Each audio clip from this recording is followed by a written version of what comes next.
ಕಾರ್ಯಕ್ರಮ ಚೆನ್ನಾಗಾಯಿತು. 3ನೇ ವರ್ಷದ ಸಾಧನೆ. ವಿರೋಧ ಪಕ್ಷದವರು ಏನೂ ಅಭಿವೃದ್ಧಿನೇ ಆಗ್ತಿಲ್ಲ ಅಂತಾರೆ. ನಾವು ನೋಡ್ದಂಗೆ ಇಡೀ ರಾಜ್ಯದಲ್ಲಿ ವಿರೋಧ ಪಕ್ಷದವ್ರಿಗೂ ಸಹಾಯ ಮಾಡ್ತಕ್ಕಂಥ ಮುಖ್ಯಮಂತ್ರಿಗಳು ಇದ್ದಾರೆ. ನಮಗೆ 25 ಕೋಟಿ ಕೊಟ್ಟರೆ ಅವ್ರಿಗೆ 12.5 ಕೋಟಿನಾರು ಕೊಡ್ತಾರೆ. ಅದೇ ಅವ್ರ ಕಾಲದಲ್ಲಿ ಯಾರಿಗೂ ಏನೂ ಕೊಡ್ತಾನೆ ಇರಲಿಲ್ಲ.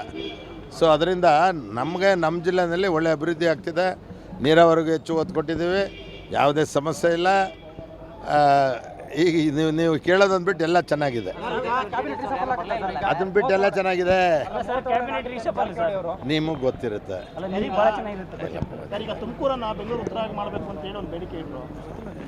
ಇಲ್ಲ, ನಾನು ಭಾಷಣ ಮಾಡುವಾಗ ಹೇಳಿದ್ನಲ್ಲ, ತುಮಕೂರು ಬೆಂಗಳೂರು ಸೇರ್ಕೊಂಡ್ಬಿಡುತ್ತೆ ಅಂತ. ಅಲ್ಲ ಸರ್, ನೀವು ಒಂದು ಕಡೆಗೆ ಜಿಲ್ಲೆ ವಿಭಜನೆ ಮಾಡ್ಕೋಬೇಕು ಅಂತ ನೀವು ಹೊರಟಿದ್ದಾರೆ, ಇದು ಕಡೆಗೆ ಇವ್ರು ಸೇರಿಸ್ಬೇಕು ಅಂತ ಹೊರಟಿದ್ದಾರೆ. ಅಲ್ಲ, ಜಿಲ್ಲೆ ವಿಭಜನೆ ಮಾಡೋದೇ ಬೇರೆ, ತುಮಕೂರಿಗೆ ಬೆಂಗಳೂರು ಸೇರ್ಕೊಳ್ಳೋದೇ ಬೇರೆ. ತುಮಕೂರು ತಾಲೂಕು ಮಾತ್ರ ಸೇರ್ಕೊಂಡ್ರೆ ವಿಭಜನೆ ಆಗಲ್ವಲ್ಲ ಸರ್?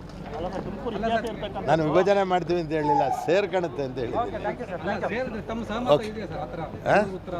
ಖಂಡಿತ ಅಭಿವೃದ್ಧಿ ಆಗ್ಬೇಕು ನಮ್ಗಷ್ಟೇ. ಆ ಥರ ಏನಲ್ಲ, ಅದನ್ನು ಯಾರು ಆ ಥರ ಪ್ರಪೋಸ್ ಮಾಡಿದ್ರೆ ಗೊತ್ತಿಲ್ಲ ನಮಗೆ. ಅಂದರೆ ನಾನು ಹೇಳಿದ್ದದ್ದು ಬೆಂಗಳೂರು ಆಲ್ಮೋಸ್ಟು ತುಮಕೂರು ಜಾಯಿಂಟ್ ಆಗ್ತಾ ಇದೆ ಅಂತ, ಅಷ್ಟು ಬೆಳೆದಿದೆ. ಆ ಕಡೆ ಭಾಗದಲ್ಲಿ ನಾವು ಇದ್ದೇ ಇರ್ತೀವಿ.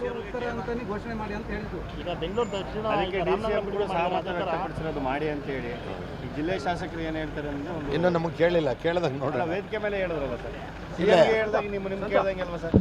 ಅದೇ ಹಿಂಗೆ ಇಂಡಿವಿಜುವಲ್ ನಾವು ಬಿಟ್ಬಿಡ್ತೀವಿ. ನಿಮ್ಗೆ ವಿರೋಧ ಐತೆ ಅಂತ? ವಿರೋಧ ಇಲ್ಲ, ನಮ್ಗೆ ಮಾಹಿತಿ ಇಲ್ಲ.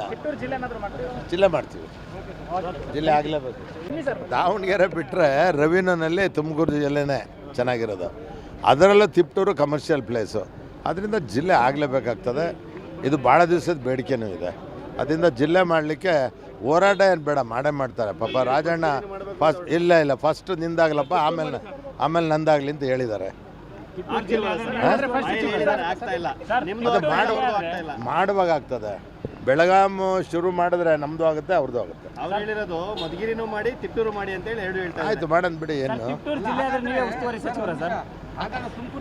ಇನ್ನೂ ಎಲ್ಲೆಲ್ಲ ದೂರಕ್ಕೆ ಹೋಗ್ಬಿಡ್ತೀರಲ್ಲ ನೀವು.